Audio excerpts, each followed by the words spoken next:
I got to the end of the call and I agreed I would at least think about it. So the next week I'm thinking about it, I came to the same conclusion. This is ridiculous. I am not going to do it. Because you're not crazy. Right. Yes, exactly. I remember waking up at 2 a.m. quite a bit. Mm-hmm. I thought I was doing everything right. Yeah. And suddenly I felt like my career was just skidding and did not know what to do.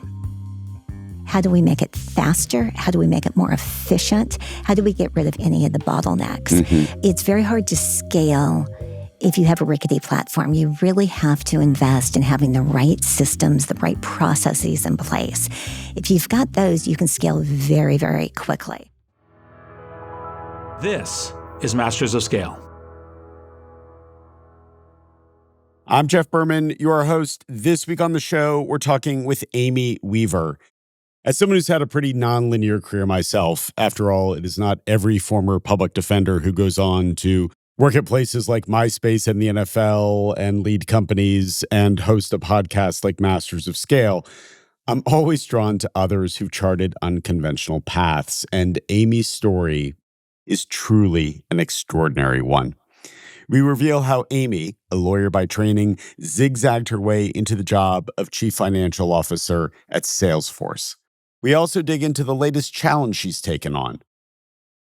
As I dove in and started learning more and more about direct relief, I realized that it's probably the largest, most efficient, most effective, and most impactful global humanitarian group that you may never have heard of. Amy is now the CEO of Direct Relief. You may not have heard of it, but you need to know what it is. It is an incredible humanitarian organization that distributes billions of dollars worth of medicine and supplies to people in need every single year. We'll talk more about that later in our conversation.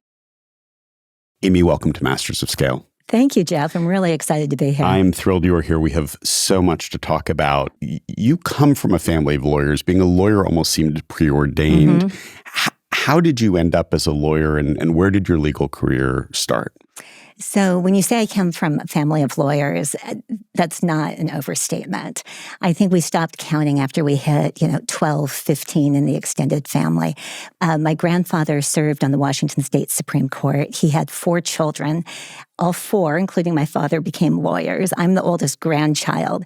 It just felt very natural to become a lawyer. Did you have a vision of what that would be for you? Well, if you had asked me in 6th grade what I saw as my future, I thought I would practice law in Washington State and at some point move into the public sector. And I was determined that I would eventually be the first female president of the United States. And I was so earnest as a 12-year-old that I remember I actually sat down and made a list of who my cabinet would be.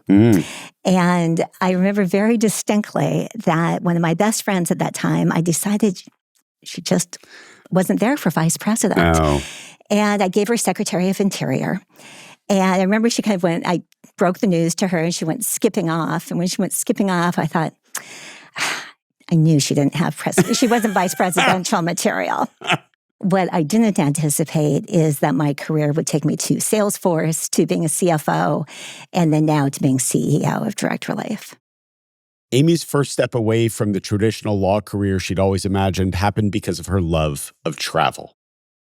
I got a call from Expedia, and they were looking for a securities lawyer. It was a product that is simply my favorite thing in the world, which is travel. So I jumped over, I went in, and I remember the second day I was driving to the office, and I happened to look in the rearview mirror, and I was smiling, just smiling to myself driving down. I was just so excited about what I was doing. So it was a wonderful jump, but it was very hard. I remember I told my father on Father's Day, and the entire day, he kind of looked like all he wanted for Father's Day was for me to say I was joking about going in-house. And why? I mean, it's not like you are, leaving the law to go do, some... Be a CFO or frankly, to go do some, 12-person bootstrap startup where you're just like, I'm throwing away one career and I'm going to take a big shot. I mean, what was it where your dad wasn't like, this is awesome, good for you? I think what was hard is we have so many lawyers in my family, and they're all doing different things. We have family law, we have bankruptcy, we have prosecutors, we have judges, we have professors.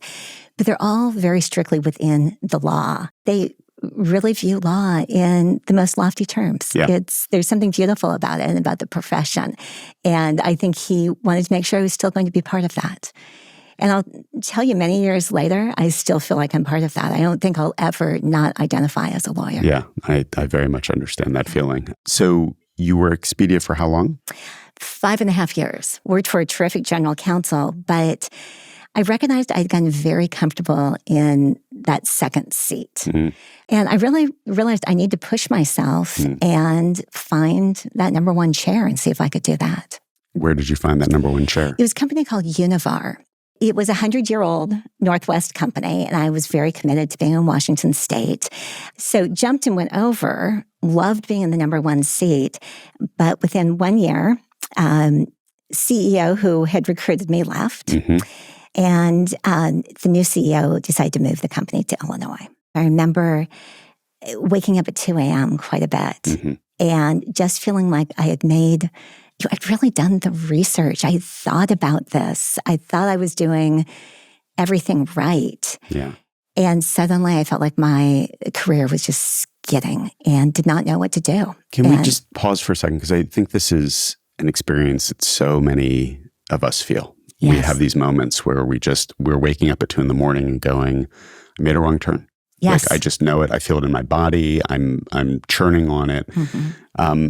How did you, on a personal level, how did you deal with that? Well, it's interesting. I'm glad we paused on this because I don't think people talk about this enough. Certainly not enough. And there was a few things I learned. One is that 2:15 is never a good time to contemplate your life. No one has ever woken up at 2:15 and felt really great about their decisions. So I've gotten much better at not contemplating life at that time. But the other is you've got to take charge. And I did. I decided to leave. And I did it without lining up any other jobs, just without any idea what I was going to do. And it was terrifying, but it was much better than languishing in a role where I knew I was not going to move forward. What gave you the clarity to say, I have to leave to be able to get to whatever's next? One of the things that really comes to mind is a favorite quote of mine. And it's from William Sloane Coffin, he was actually a chaplain at Yale University back in like the 1950s, 1960s. And he was talking about leaps of faith. He was talking about it in religion, but I think it transfers. And he said, I love the recklessness of faith. First you leap, and then you grow wings. And I said that to myself probably 1 million times when I was trying to make that decision. And then again, later in my career with big decisions, sometimes you're going to have to take that leap and have the confidence that the wings are going to grow.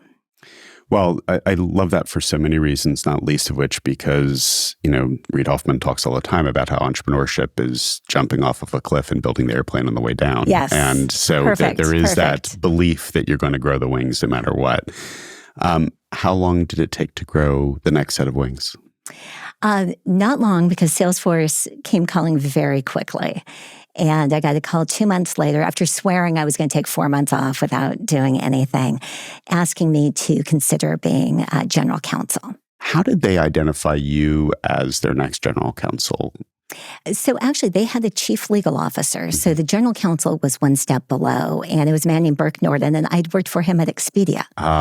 And he called, asked me to consider the role, and I was not interested. I just left Univar partially because I wanted to stay in the Pacific Northwest, and this was going to require a move to the Bay Area.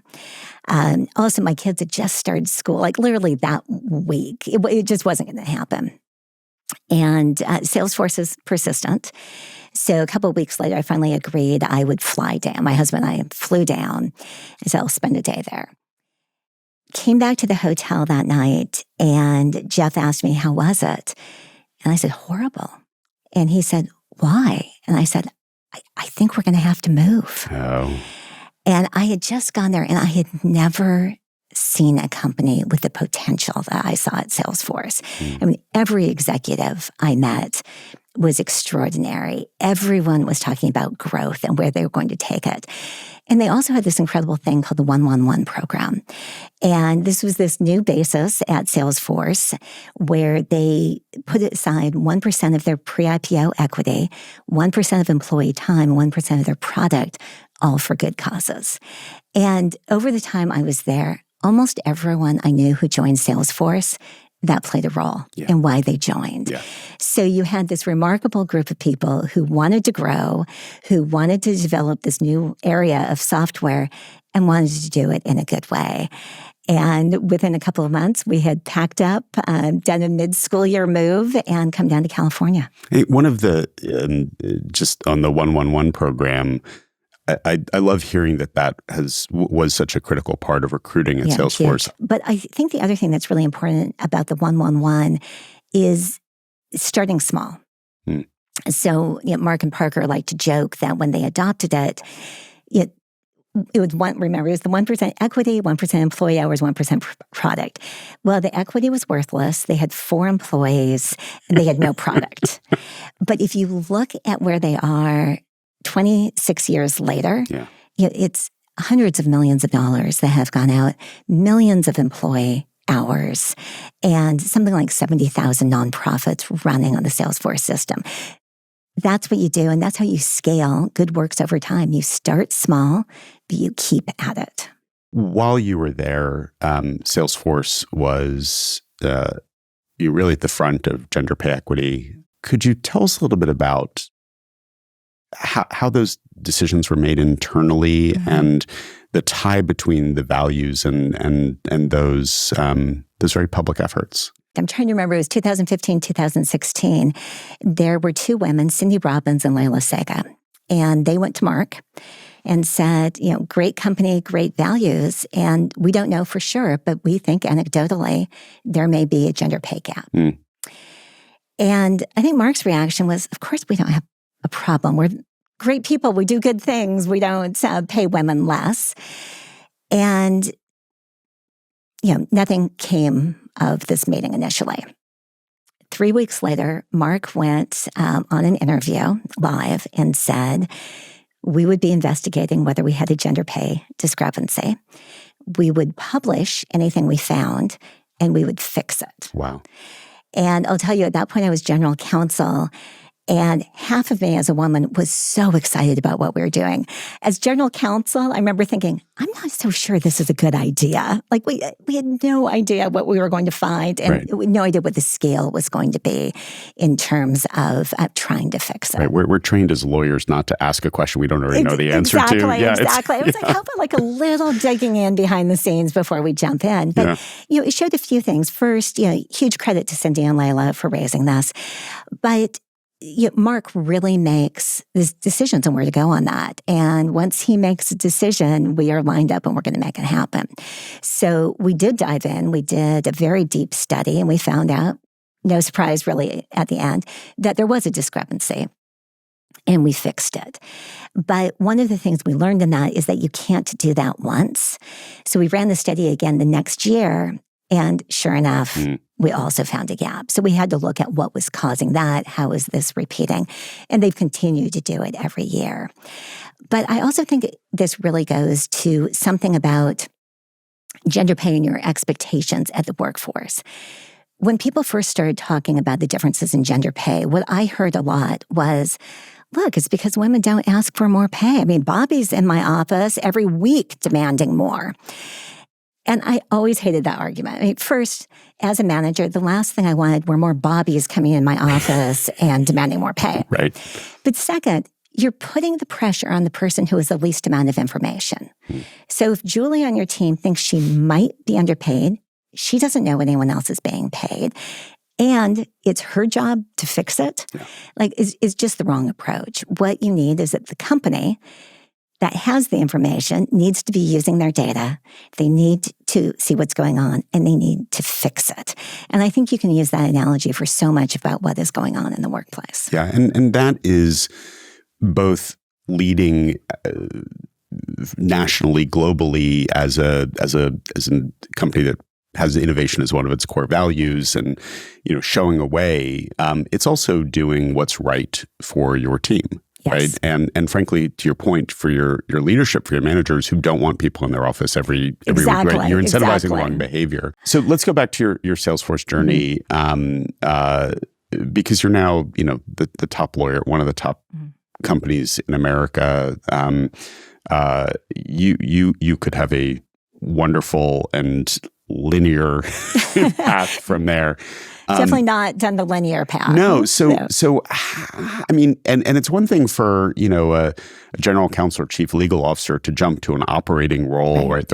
It's another thing to become CFO. Yes. How does that happen? Very unusually. So at Salesforce, I had been there, I think it was about 7 years. And by this point, I was the chief legal officer. And it was 2020. And we realized that our current CFO, Mark Hawkins, who's just a wonderful person, had indicated that he was thinking about retiring. So behind the scenes, I was working on a global search for a new CFO with Mark Benioff, our CEO, and our audit chair. And one day I remember Mark FaceTimed me out of the blue. I remember it very clearly because he was in Hawaii. It was his birthday. He had the Hawaiian shirt on. And he said he wanted to talk to me about the CFO search. And I said, well, great, I'll pull up my list of people. And he said, I have a new name. I said, who? And he said, Amy Weaver. And this was so far off my radar screen, so incomprehensible that I just remember looking down at the list and saying, she's not on my list. And I barely remember the rest of this conversation other than just thinking, there is no way I am going to do this. Wow. But Mark is quite persuasive, and it got to the end of the call, and I agreed I would at least think about it. So the next week I'm thinking about it, I came to the same conclusion. This is ridiculous. I am not going to do it. Because you're not crazy. Right. Yes, exactly. And I mean, it was absolutely unprecedented. As far as I know, this is the only time in the Fortune 500 that anyone has gone directly from the chief legal officer role to the chief financial officer role. It was going to be hard. It was going to be very public. I mean, when you're CLO, you make mistakes, they're embarrassing, you get through them. Your CFO, the stock dips, you're on the front page of the Wall Street Journal. Mm-hmm. But there were a few things that changed my mind. The first was a conversation with Brett Taylor. Mm-hmm. So Brett is now founder of Sierra. He's the chair of the board of OpenAI. And at that point, he was COO of Salesforce and was about to become co-CEO. And a very, very good friend. I sat down with him and I said, Brett, this is nuts. I am not qualified to be CFO. And he said, you're right, you're not. Which is actually not quite what I was fishing for in this conversation. Yeah. But he said, you're not qualified to be the traditional CPA CFO. He said, but that's not what I'm looking for. I'm looking for a partner to help lead the company and set the financial strategy. He said, I want you to take the job and make it yours. Apply your skills, your experiences. Bring that to the job. And his comments were such a gift because it immediately took away all of the comparison I was doing in my head between myself and every other Fortune 500 CFO. Mm-hmm. And it let me start thinking about what were the skills I did have and how could I recreate the role of CFO. The other thing is I started thinking about all of the times I have spoken to other people, whether it's mentoring or new people coming into the workforce or just general advice. And I would always tell them the same thing. It's, look, you got to lean in. You got to take risks. Don't be afraid. Just go for it. And I realized that was really easy to say to other people and really hard to apply to myself. And I started imagining myself trying to speak to groups of people again, or maybe even going back to Wellesley College, my alma mater, and talking to young women. And maybe they wouldn't know, but I would know that when I was offered to that point the biggest opportunity in my career, I turned it down because I was afraid. And so I jumped in. And I took about 2 months, jumped in, and I took the role. First of all, incredible, and to live the advice you're giving other people, and to take that risk. When your dad thought you were taking a risk to go to Expedia, Yes. little did he know. What did you do substantively to prepare for the role? Because even if you're making the role yours, Right. to your point, You have to have the basic, right? So there were a couple of things, and I got some incredible advice. So the day after I was announced and something had been in the Wall Street Journal, I got a series of texts that evening from Julie Sweet. And Julie's the CEO of Accenture. And Julie is another former lawyer. We practiced together at Cravath, and then she had become general counsel of Accenture, moved to become CEO of North America, and then global CEO. And she started texting me quite insistent that I call her that night. And I remember thinking it was almost midnight on the East Coast, but I did it anyhow. And what she wanted to tell me about was how she moved from general counsel to North American CEO. And she said at Accenture, they knew she was hardworking. They knew she was bright. They knew that she knew Accenture inside out. But she said that at Accenture, what gets you the credibility is, can you sell? So she said she took the first 6 months and focused on showing everyone she could sell. And her advice to me was, find what is going to give you the most credibility on the job and focus on that. So for me, I decided it was Wall Street. It was the relationships with the shareholders and our analyst community. So immediately started listening to her with our shareholders. We were still kind of coming out of the pandemic, so I was able to do this very quickly on Zoom. But I also started making sure I could speak the language of Wall Street. And I remember our investor relations team and our PR team really putting me through the paces and just throwing question after question. These days were just brutal as I was trying to memorize a million numbers, trying to learn the approach on this. I remember one day, Evan Goldstein, who was then leading in IR for us, throwing out a question. It was a pretty technical question financially. And I answered it and I knew it. And I was so proud of myself. I looked at Evan and he said, and I said, Evan, I got it right. And he said, yes, you got it right technically, but you didn't sound like a CFO. You didn't use the words a CFO would use. You didn't organize it. Do it again. And we would do it over and over until I had that comfort level and I knew I could go head to head with our analyst community. Wow.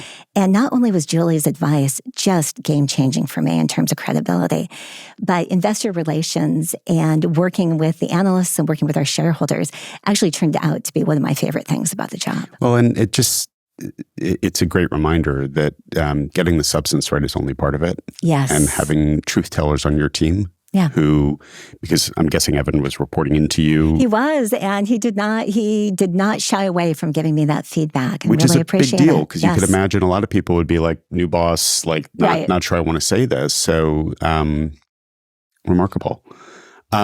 Okay, Amy, you've got this stunning run at Salesforce, one of America's best run companies.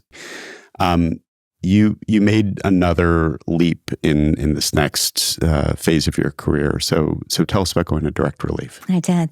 Well, I had an incredible experience at Salesforce and never really considered going to another company. It would be very hard to beat the experiences I had there, just the faith that Mark put into me and the opportunities he put in front of me. But particularly when I took the CFO role, I knew it was going to be an opportunity to learn, an opportunity to see more about how to run a company.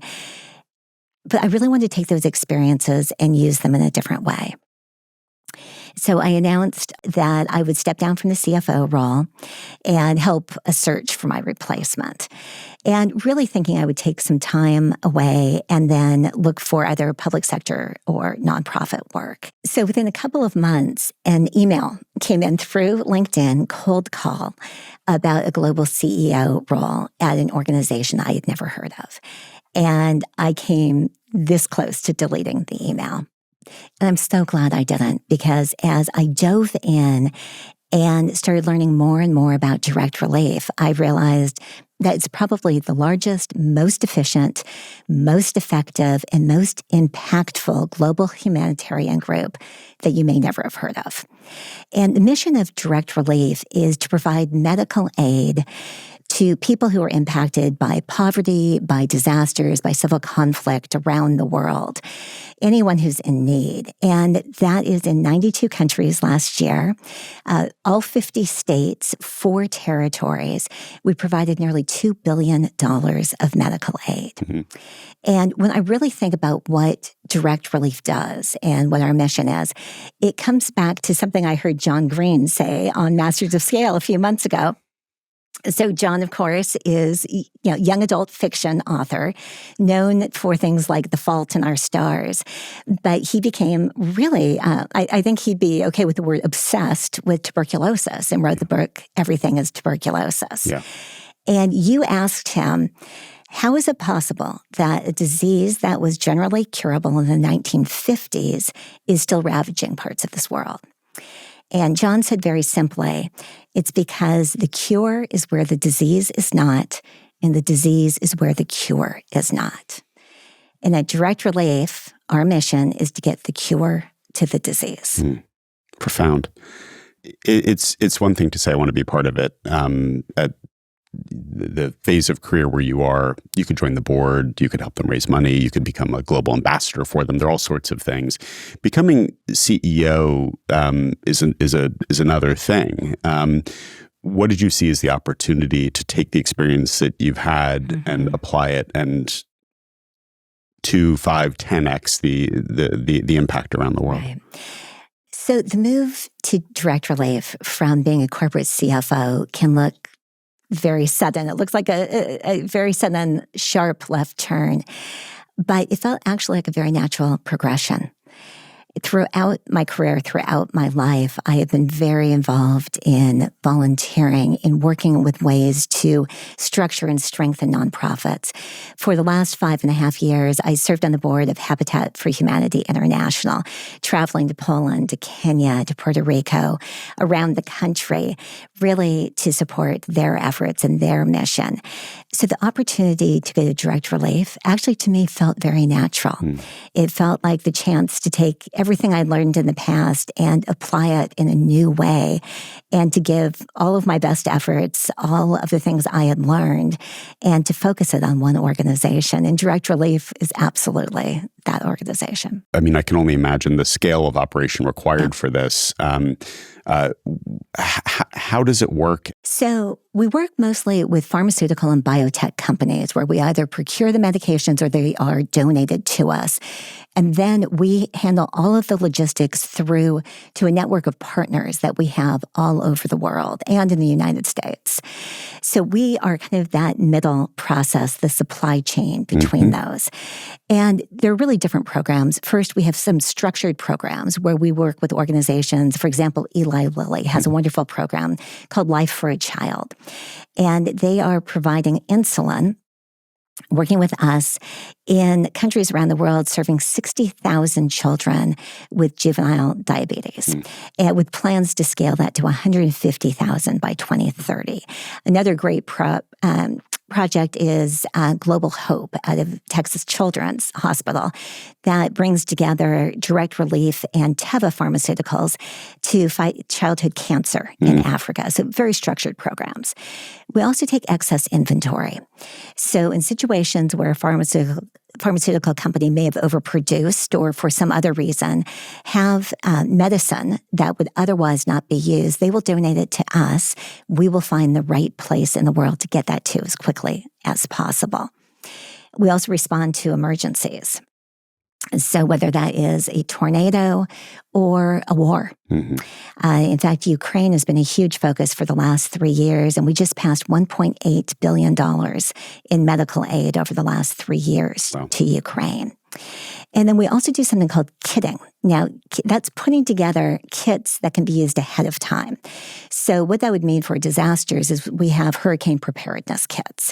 So we pre-position these June 1st of every year in 70 locations throughout the U.S. and Caribbean, looking at where we think hurricanes are most likely to hit.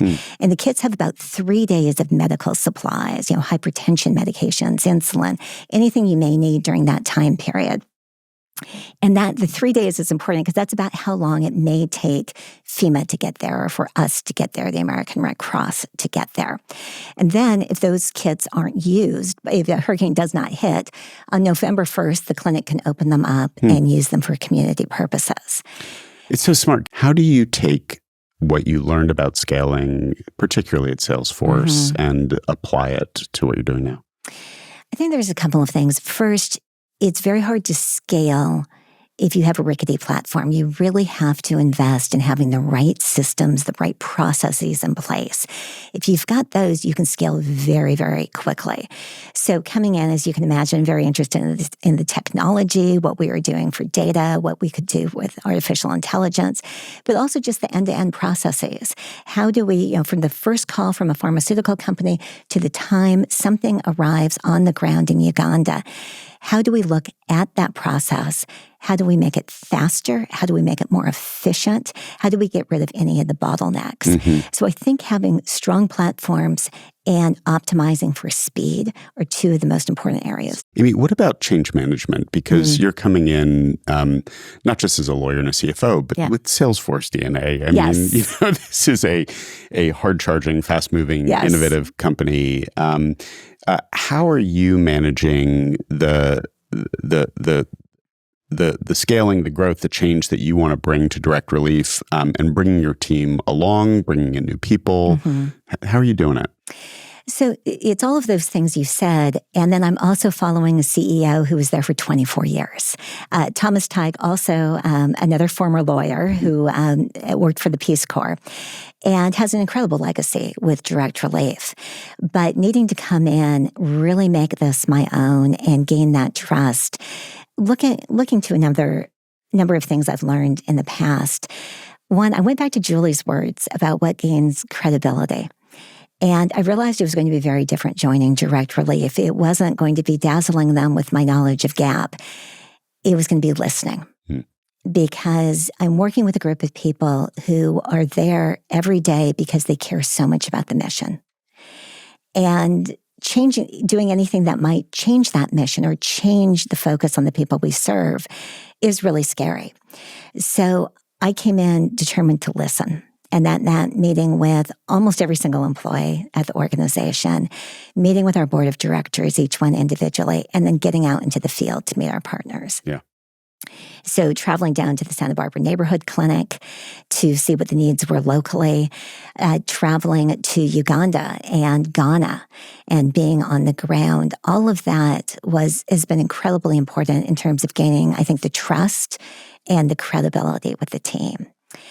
But the other part goes back to values. And you had talked about what does it mean to lead with values. So last week, I pulled together the top 12 executives at Direct Relief. We went off-site for a day. And I said, I want to talk about where we're going. What is the next version of Direct Relief? What's the evolution? But before we do any of that, I want to talk about what our values are. And we were off-site for 5 hours, and we spent the majority of that just trying to hammer out what do we believe our core values are. And I think if you tell people that you're starting with your values, any change that comes from that, they can trust that you're doing it for the right reasons and going forward. I mean, I have to ask, given the moment that we're in,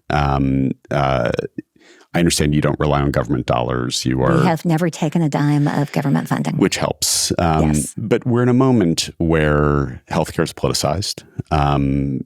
Science is under attack, not just in the U.S., but this is happening globally. As you focus relentlessly on this profound mission and you are serving people all over the world and all over the U.S., how are you navigating this? And I ask that question both as a leader of an organization with this profound mission, but also as a leader of humans who wake up and seemingly almost daily, there is something else to read about kind of the attack on the values of the work that they're doing at Direct Relief. And I'm not asking you to be political here. I'm trying to understand as a leader how you manage through this. So the week I received my offer from Direct Relief was the week that USAID was defunded. Mm-hmm. And in the time period from that moment to the time I started the job, we watched budget cuts coming up at that point, still being discussed, to Medicaid. We saw PEPFAR cuts. And there were definitely times when I asked myself, and certainly a lot of other people asking me, why would you move into humanitarian aid at this time? This is going to be the most difficult. And really thought about that. I also think this is the most important time to be doing it and the opportunity to have the most impact. Direct Relief is incredibly well positioned. We don't take any government funding. So we're very, very solid. We have wonderful relationships with both the biotech and pharmaceutical companies as well as organizations on the ground throughout the world. That gives us the opportunity to step up. And I think right now it's all about meeting the moment. I talk to people every day who just don't know what to do. Or they talk about things like, they're going to volunteer after they retire, or maybe, they'll save up and give their money to a good cause at some point. Now is the moment. This is the time. It's the time for people to use their money for good causes, their time, their energy.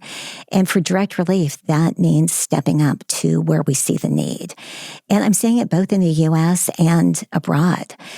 We've got the ability to do more. And I firmly believe that if you have the ability to do more, you have a moral imperative to do more. And that's what gets me out of bed every day. And that's what's helping me navigate these times. When you look back on your zigzag, how would you describe kind of what you're great at that you're now applying at Direct Relief? I think part of it is building teams. Part of it is learning how to scale. But part of it is also a commitment to showing people that you can do that in a way that is still kind. And I think that there has been a real change in the last 20, 30 years, certainly over the course of my career, in who is coming into the workplace. Certainly, many more women are coming in, many more people whose backgrounds wouldn't necessarily bring them into corporate America. But we haven't made as much change in terms of showing people that you can succeed as a leader unless you fall into the same model of every leader that is coming before you. So it's an opportunity where we say you're welcome in the workplace, but to move up, you need to act like everyone else who was here before. I think we still think of leaders as the loudest, the tallest, probably the deepest voice, all things I will never, ever be. I've really been determined throughout my career to show people that you can be the most effective and that you can lead and you can do it with kindness and you can do it without necessarily having to fit into that model of everyone who's come before you. I wish people could be in the room with us as you give this answer, because the entire energy in here shifted as you gave it. You absolutely light up with that response. And I think it's a really important note for everyone who's watching and listening. What a wonderful place to bring it to a close. Thank you for being on Masters of Scale. Thank you, Jeff. Thank you for having me here. Thanks again to Amy Weaver for joining us. As this episode drops, I am on my way to Santa Barbara to tour the Direct Relief facilities and spend more time with Amy, because honestly, after listening to this, if you don't want to spend more time with Amy Weaver, I think there might be something wrong with you.